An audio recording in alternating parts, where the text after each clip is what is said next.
Hey, what's good?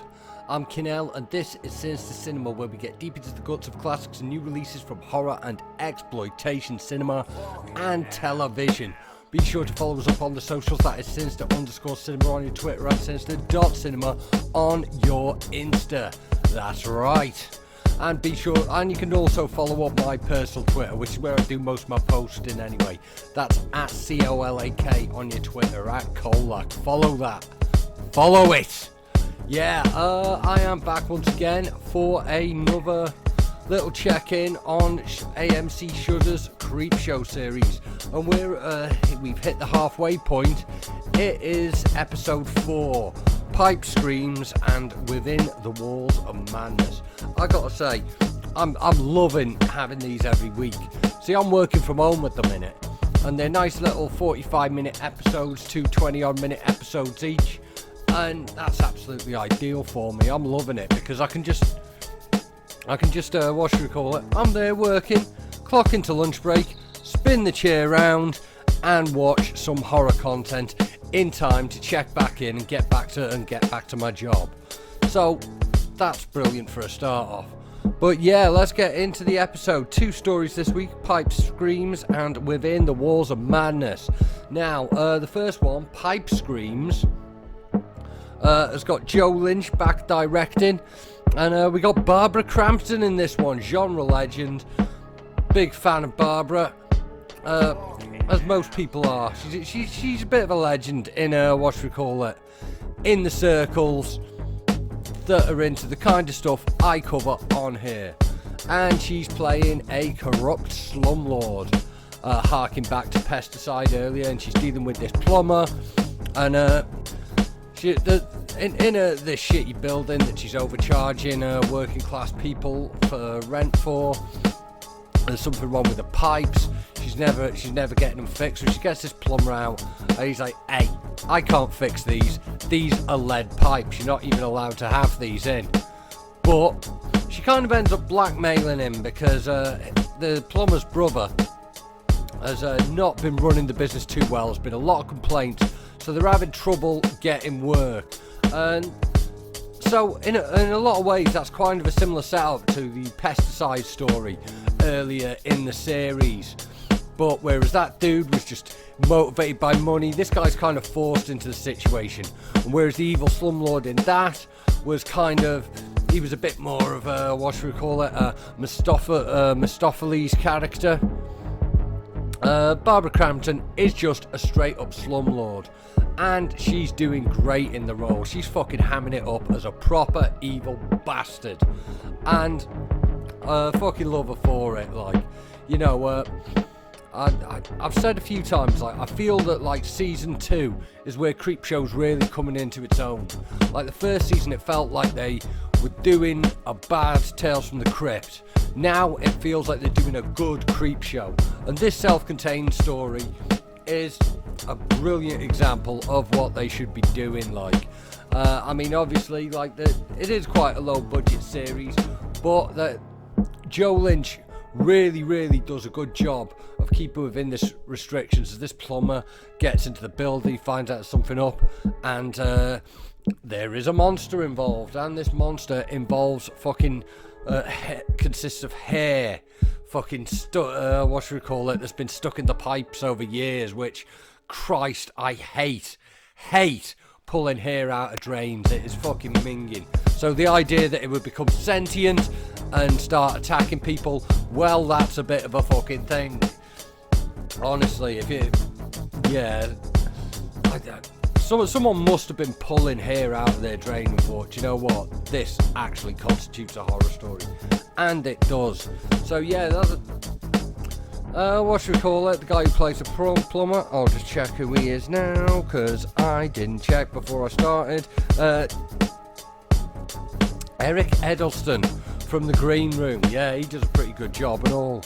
And there's also Selena Anduze from Doctor Sleep, who's putting in a good performance as well. It's one of those things, someone evil gets their just desserts.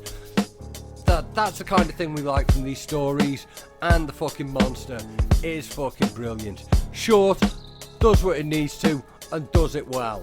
Big fan of this story. As I said, like, we've gone from doing Tales from the Crypt badly to doing Creepshow well, and this is a good example. Now, the second story, don't know about this one so much. It's called Within the Walls of Madness, which obviously sounds like it's a bit of a reference to Within the Mouth of Madness, John Carpenter's sort of cosmic horror Lovecraft influence thing, and there's definitely a lot of Lovecraft influence in this, definitely a lot of cosmic horror going on, but the setup, takes a lot from The Thing and all. Flipping Arctic research station, someone's got to go in there, everyone ends up dead. I should say, the sort of framing device for it is a woman who wants to write a book, who's like a lawyer of the one guy who survived whatever happened at this Arctic research station. They believe he killed everyone, but did he? He's got quite a wild story. He's in a cage, like a Hannibal Lecter kind of thing. And he's being interviewed. He tells the story, and is what he's saying true, or is he insane? Well, I've already given away the fact that there's a cosmic horror element to it, so I guess you've got a pretty good idea. But yeah, this one, it's very heavy on the reference game. What should we call it? The sort of that kind of thing setup has been done in a shorter form, not as short before. There was an episode of X-Files which was quite blatantly a Thing rip-off, but did it quite well.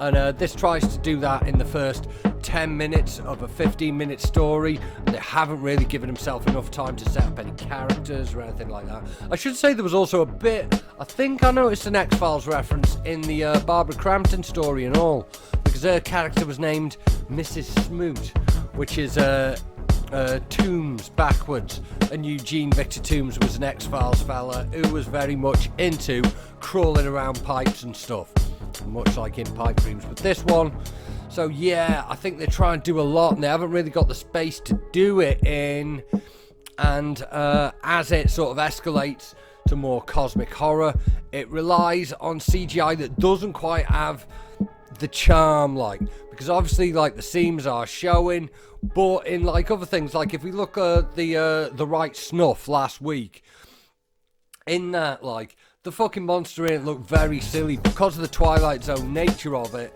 It was obviously meant to look silly, and it was quite charming. This, when you're trying to fucking represent Cthulhu and all these creatures, and you're talking about the old ones and all that, doesn't quite land so much. I don't think so. And the other thing about this is the lead guy, I don't think is giving it full beans.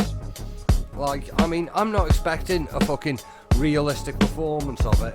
Apparently it's played by Drew Matthews from something called Paper Towns. I don't know what that is. I'm just reading it here.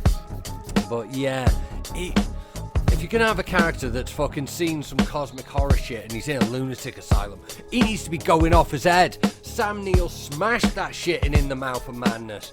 You want someone who's an absolute fidgeting nutter. You want someone on a par with the guy who's convinced that he's covered in insects in fucking Hellraiser 2. You need a proper dribbling loony. But yeah, he doesn't quite have enough going on to kind of carry it like that.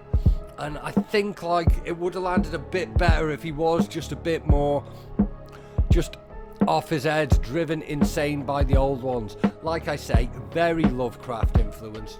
I know there's kind of a movement to just refer to everything as cosmic horror, because H.P. Lovecraft held some pretty reprehensible views, even for the time. Do you know how fucking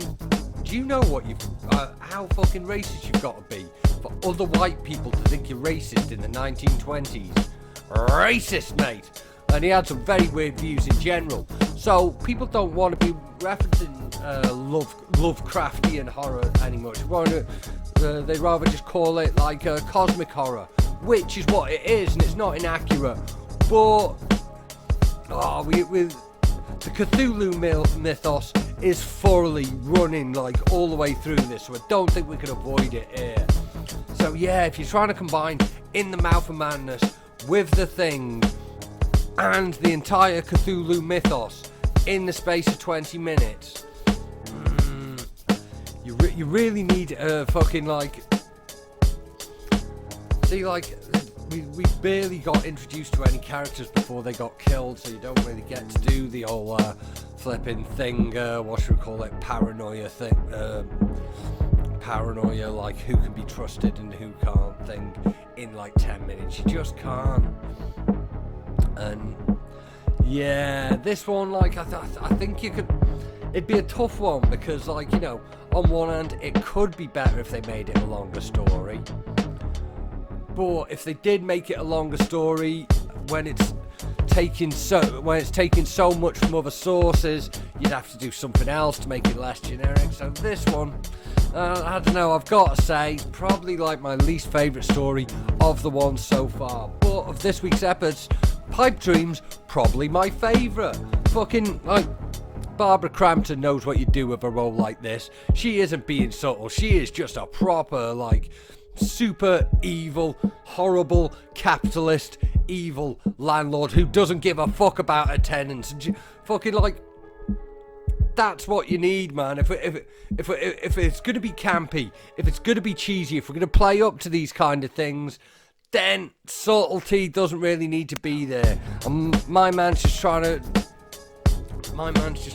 too hard to be subtle with what he's doing, and it doesn't quite land. So yeah, that's what it is for these two stories. That's Pipe Dreams and Within the Walls of Madness. I'll be back next week doing another one of these, and I should have some more content out for you soon because I've taken delivery of this. Yeah, the flipping 88 Films Urban Legend box set. Unlike when the I Know What You Did Last Summer one came out, I've seen a couple of these recently, but I haven't seen Bloody Mary, and that has legendarily bad reviews across the board from people I know who have a pretty high tolerance for shite. So obviously I'm gagging to get into it. But hey, follow us up on the socials, Sinister_Cinema on your Twitter, Sinister.Cinema on your Instagram, my Twitter @COLAK. I'm Kinell, safe.